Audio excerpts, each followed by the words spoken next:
Hello students, myself Dr. Swati Wala. Today I will discuss about normal labor.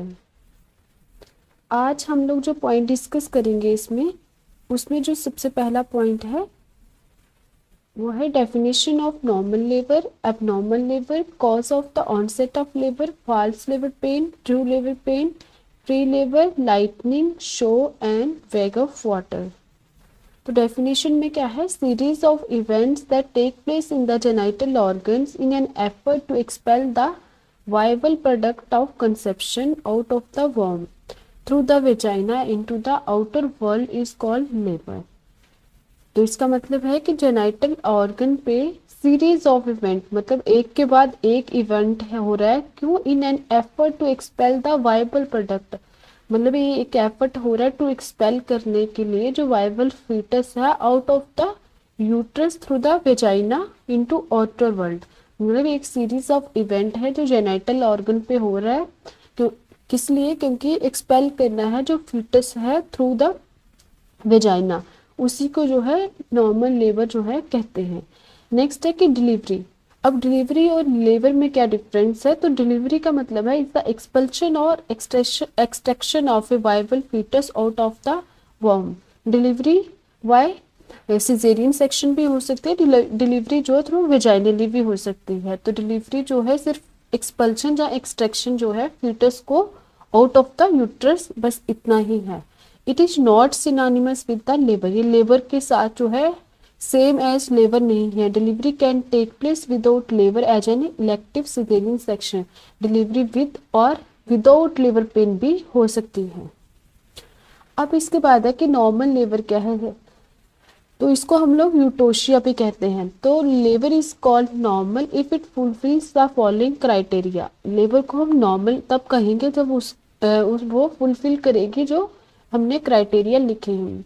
सबसे पहला criteria spontaneous in onset and at term. Spontaneous है कि अपने आप start हुई हो, कोई इंड्यूस ना हुई हो, और एट टर्म हो, ना कि वो प्री टर्म हो और ना ही पोस्ट टर्म हो। विद वर्टेक्स प्रेजेंटेशन, प्रेजेंटेशन जो हेड की उसकी बेबी की है वो वर्टेक्स होनी चाहिए।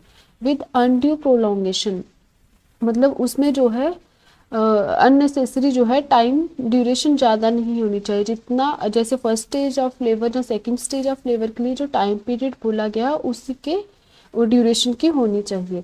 Natural termination with minimal aid, delivery जो है नॉर्मल टर्मिनेट होनी चाहिए विद मिनिमल एड, मतलब कम से कम इंस्ट्रूमेंट के साथ जो है नॉर्मल डिलीवरी होनी चाहिए। Without having any complication affecting the health of mother and और द फीटस, उसमें कोई कॉम्प्लिकेशन नहीं होनी चाहिए जो मदर की या फिर फीटस की हेल्थ को जो है डिस्टर्ब करे। अब इसके बाद है कि एबनॉर्मल लेबर क्या है।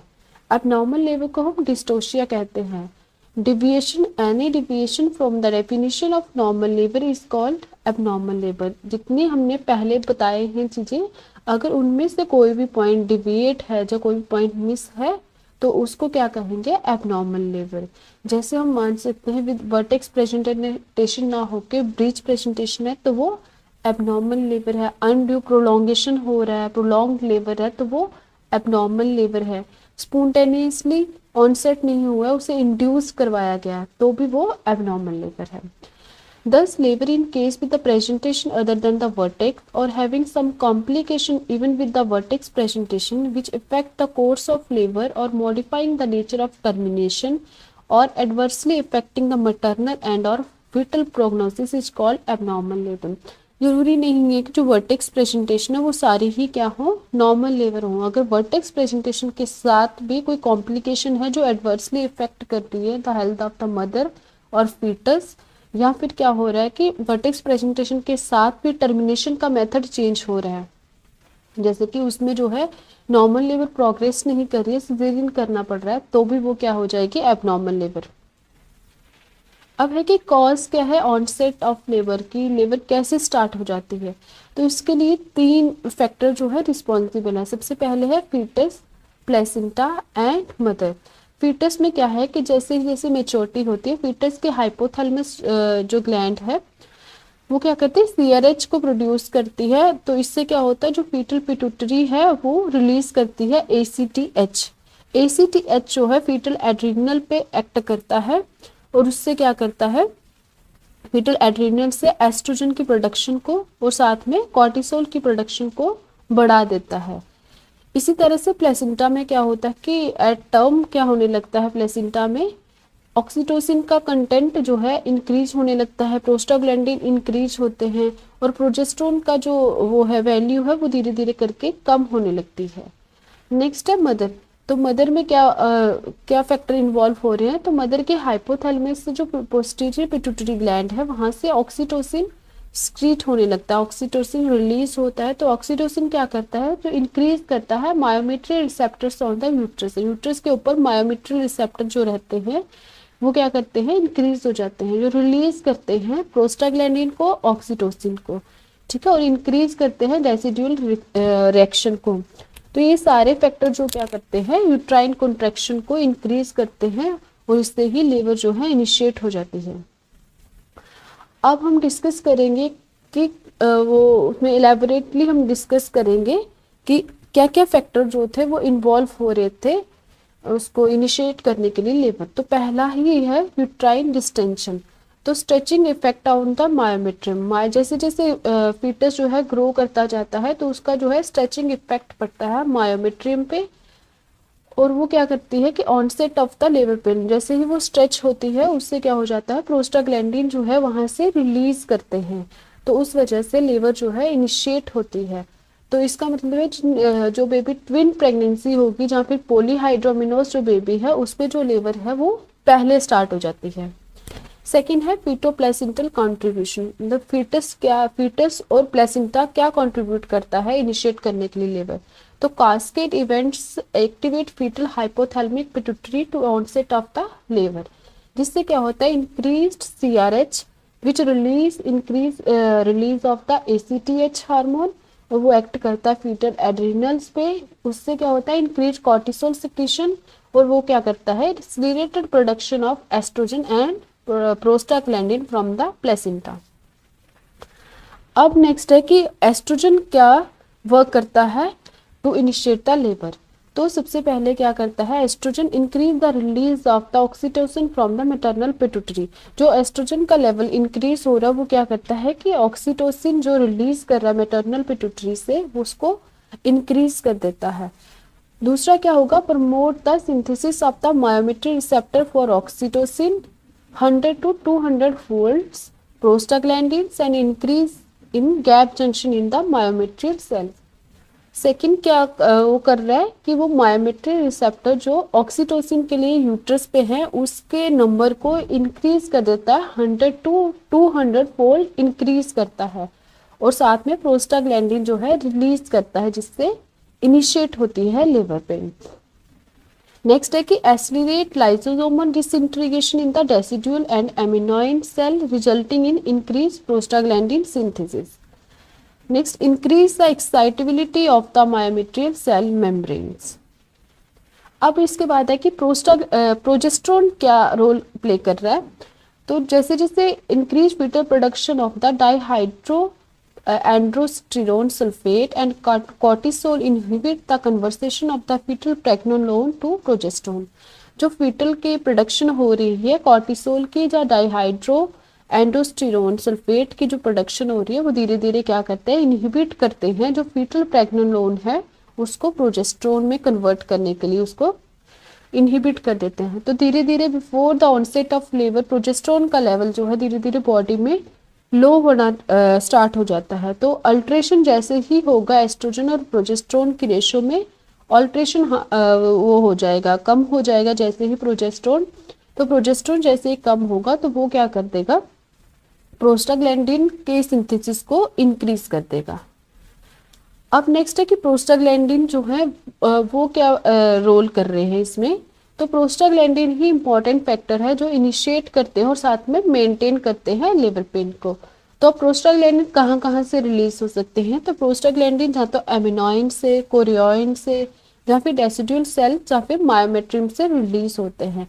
कई बार क्या होता है कि इसका जो प्रोस्टाग्लैंडिन का सिंथेसिस है ये ट्रिगर कैसे होता है, या तो अचानक से अराइज हो एस्ट्रोजन का लेवल, या फिर क्या पीवी करते टाइम क्या करें स्ट्रेचिंग करके, मतलब पीवी करते टाइम अगर हम लोग उसको मेम्ब्रेन को सर्विक्स से सेपरेट कर रहे हैं तो उस वजह से भी वहां से प्रोस्टाग्लैंडिन जो है इंक्रीज हो जाएंगे। अब oxytocin and myometrial oxytocin receptor का क्या रोल है? तो large number of the oxytocin receptor are present in the fundus as compare to the lower segment and the cervix. Late pregnancy में सबसे ज्यादा ऑक्सीटोसिन के रिसेप्टर रहते हैं फंडस पे as compare to the lower segment. फिर receptor क्या है, ड्यूरिंग प्रेगनेंसी रीच वो है इंक्रीज होना स्टार्ट होते हैं और at the time of labour वो मैक्सिमम हो जाते हैं। रिसेप्टर सेंसिटिविटी इंक्रीज हो जाती है during the time of labour. तो फर्स्ट ट्राइमेस्टर में जो यूट्रस रहता है वो रेजिस्टेंट रहता है ऑक्सीटोसिन के लिए, पर जैसे जैसे प्रेगनेंसी एडवांस स्टेज में जाती है वो मोर सेंसिटिव हो जाता है टुवर्ड्स द ऑक्सीटोसिन। ऑक्सीटोसिन क्या करता है, स्टिमुलेट करता है synthesis and the release of the prostaglandin. तो इसके बाद है कि वेजाइनल एग्जामिनेशन या फिर एमिनोटमी। एमिनोटमी का मतलब होता है to rupture the foetal membranes. तो ये दोनों ही चीजें क्या करती हैं, ये दोनों चीजें प्लाज्मा मैटरनल प्लाज्मा ऑक्सीटोसिन के लेवल को इंक्रीज करती हैं। तो इसी चीज को फ्रैक्शन रिफ्लेक्स कहा जाता है। अब नेक्स्ट है कि न्यूरोलॉजिकल फैक्टर क्या रोल प्ले करते हैं। तो लेबर में ऑल्सो मतलब लेबर जो है इनिशिएट होती है थ्रू नर्व पाथवे से भी हो सकती है, जैसे अल्फा एंड बीटा जो एंड्रोजेनिक रिसेप्टर हैं वो भी इंपॉर्टेंट रोल प्ले करते हैं to initiate the labour pain. अब इसके बाद है कि फॉल्स लेबर पेन में और ट्रू लेबर पेन में क्या डिफरेंस है।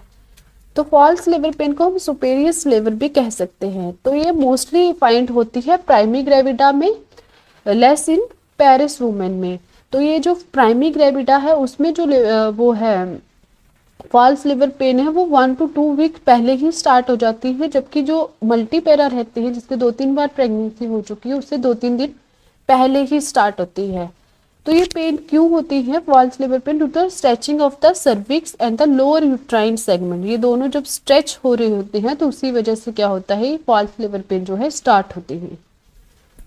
अब नेक्स्ट है प्री लेबर या फिर pre monetary stage. Pre monetary stage भी जो है वो 2 से 3 हफ्ते पहले स्टार्ट हो जाएगी प्राइमरी ग्रेविडा में और थोड़े दिन पहले स्टार्ट होगी मल्टीपेरा में। अब कैसे पता चलेगा कि ये प्री लेबर के साइन है? तो इसमें कुछ साइन है जो दिखते हैं। सबसे पहला है lightening. Few weeks prior to the onset of labour specially in primary gravida the presenting part sinks into the true pelvis. मतलब थोड़े दिन पहले जो वो है लेबर पेन से क्या होगा प्राइमरी ग्रेविडा में जो प्रेजेंटिंग पार्ट है, मतलब जो फीटल हेड है, जो भी प्रेजेंटिंग पार्ट है चाहे वो बटेक्स है चाहे कुछ वो हेड है, वो क्या करेगा सिंक मतलब डिसेंड कर जाएगा इन द ट्रू पेल्विस। जैसे वो ट्रू पेल्विस में जाएगा मदर जो है उसको सेंस ऑफ रिलीफ मतलब उसको थोड़ा सा रिलैक्स फील होगा, क्योंकि जो प्रेशर डायफ्राम पे था फंडस का अब वो धीरे धीरे करके रिलीज हो जाएगा। तो इसी को वेलकम साइन भी कहते हैं। जैसे ये दोनों डायग्राम्स है, इसमें जो फंडस है वो डायफ्राम तक है जिससे मदर को कार्डियो रेस्पिरेटरी प्रॉब्लम्स होंगी लास्ट ट्राइमेस्टर पे। जैसे ही वो जो है फीटल हेड है जो प्रेजेंटिंग पार्ट है सिंक किया है ट्रू पेल्विस में, तो यहाँ से क्या हो गया प्रेशर रिलीज हो गया। अब सर्वाइकल चेंजेस क्या होंगी? तो सर्वाइकल चेंजेस में क्या है कि few days prior to the onset of labour the cervix become ripe. थोड़े दिन पहले जो है लेबर स्टार्ट होने से पहले सर्विक्स जो होती है राइप हो जाती है। Cervix is less than 1.7 centimetre in 1.5 centimetre in length रहती है और उसमें एडमिट हो जाते हैं, इसलिए 1 फिंगर जो है वो डायलेटेबल हो जाती है। तो जैसे ये दिख रहा है इसमें कि फीटस अगर जब स्टार्ट नहीं हुई है लेबर पेन तो ये कंप्लीटली क्लोज है, धीरे धीरे करके सर्विक्स क्या कर रही है ओपन होना स्टार्ट हो रही है। अब इसमें डायलेटेशन बताया तो सर्विक्स ओपन होगी 7 सेंटीमीटर डायलेटेड है और यहाँ पे फुली डायलेटेड है, ठीक है।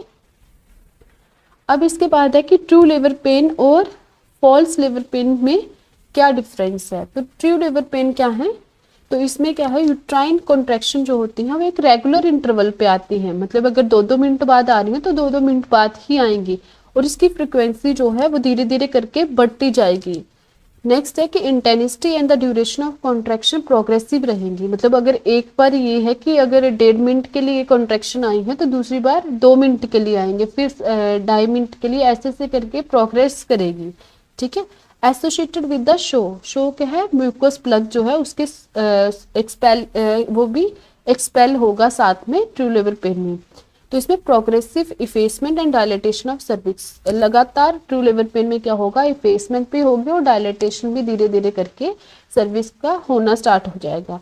इसमें descent of the presenting part मिलेगा, formation of the bag of forewater मिलेगा, और ये जो पेन है ना ही रिलीव होंगे एनिमा से और ना ही किसी सेडेटिव से। फॉल्स लेवल पेन कैसी रहेंगी, वो डल इन नेचर होंगी, confined to the only backache होगी जहाँ पर एब्डोमेन में ही एक जगह पे ही कन्फाइंड रहेंगी। वो not associated with the hardening of uterus, मतलब उसमें अगर देखेंगे तो जो यूट्रस है उसमें कोई कॉन्ट्रैक्शन रिलैक्सेशन फील नहीं होगी। इसमें कोई अदर फीचर्स भी जो है लेबर पेन का वो नहीं मिलेगा, और ये जो पेन होंगी ये रिलीव हो जाएगी सिडेटिव्स या फिर कोई एनिमा देने से। अब क्या है शो, तो शो क्या है, with the onset of the labour pain there is a profuse cervical secretions, मतलब जैसे ही लेबर पेन स्टार्ट होगी जो म्यूकस प्लग था वो क्या करेगा, सर्विक्स जब डायलेट हुई है तो म्यूकस प्लग क्या करेगा, एक्सपेल कर जाएगा। जब वो एक्सपेल करेगा तो साथ की जो कैपिलरीज रहते हैं सर्वाइकल ऑस के उसमें सराउंडिंग में, वो भी क्या करेंगी, थोड़ा सा उसमें भी क्या हो जाएगा, वो ब्रेक हो जाएंगे वहां से, और वहां स्लाइटली मतलब थोड़ा बहुत ब्लड जो है वो मिक्स रहेगा म्यूकस में। Expulsion of cervical mucus plug mix with blood, उसी को हम क्या कहेंगे, शो कहेंगे।